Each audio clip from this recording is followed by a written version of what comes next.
question, that being, what is the best piece of advice that you would give to a young person wanting to start their own business? Do it. It's just that you're going to fail. And that's probably the best thing you can do is fail, because you're going to learn the most through that. If anybody told you they started a business, they didn't fail, they're lying to you. Because I've, built it, lost it, built it, lost it. It's just a roller coaster that you ride. Eventually you figure it out. So, find out what you're passionate about, and if that's what you want to do, go all in. If you can't go all in, don't do it. Because the road is tough, but it's very rewarding at the end, because when you're able to create something that you're passionate about and you see that other people are enjoying it as well, it's the best feeling in the world. So if you can do it, do it. I've got so many.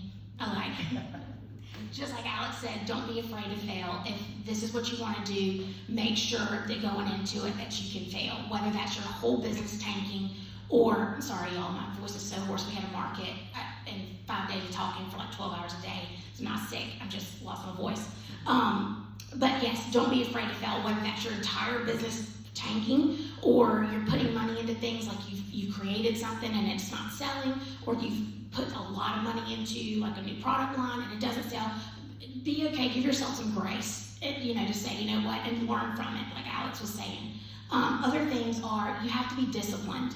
Like you said, it is a roller coaster, and there are some highs, and you're like, we can do this is so wonderful. And then there are days like, what are we doing? Shut the doors, this is insane, y'all. And you have to be okay with that. And also, what I mean by discipline is the fact that, yes, if your strengths and stuff are like, oh, I love to be with people, well, guess what? When you have to go in on Sunday because you got to scrub toilets, and you got to do payroll, and you have to do QuickBooks and all this other stuff, that's not fun.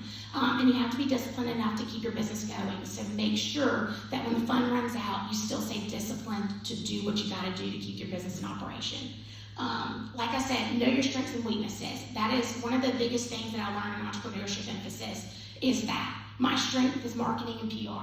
And in my business, I can get you into my store. I can get you 70% to buying the product or service that I'm telling you about.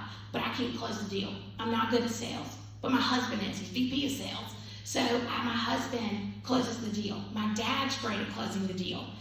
So when you walk in the store, I got you there, but I'm not a closer.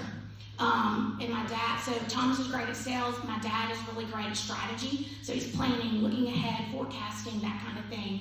And then just know your weaknesses, and whatever your weaknesses are, find somebody to fill them if you can. I don't enjoy accounting. Yes, I do it, or did it, but now we're able to hire an accountant a couple years ago and let him do it. So know your strengths and weaknesses. And then one of the other things, yes, my last one, find your niche. You need to find, the biggest thing in entrepreneurship is find out what a problem is and solve it. We're Triangle Hardware, so are we the only hardware store in Kershaw County? No. But are we the only hunting store in Kershaw County? Absolutely. So find where holes in the market are and fill them. There's a great saying in business that is, you can only have so many liquor stores in one town, which means that if I'm doing the same thing that all three of these folks are doing up here, then I split my profits, I don't make money, and then unfortunately it could get to the point where everybody closes. So you've got to find your niche and stick to it. Well, they have said some great things, so I'm not going to repeat any that they've said because they're all true. And I'm just going to add, the only other thing I would suggest is to also do your research. I've watched businesses open and close in the past 5 years, and I think that a lot of people think, oh, you know what, I love clothing and I love shopping, so I could open my own clothing store. And they think that it's that simple. And unfortunately, it's not. I was fortunate to go to school for retail, and so I had that. And then I also had, experience working in retail for a long time before I did open my own store. And so I think do your research, and not just in the field that you want to open your business in. Get your accounting stuff straight. Learn your marketing stuff. Really do your research and put yourself, you don't have to go to school, you can go on Google. Put yourself through school and learn as much as you can before you open your own business. because I think people jump in without really knowing what the temperature is necessarily. But that would be my biggest advice to add to what they said.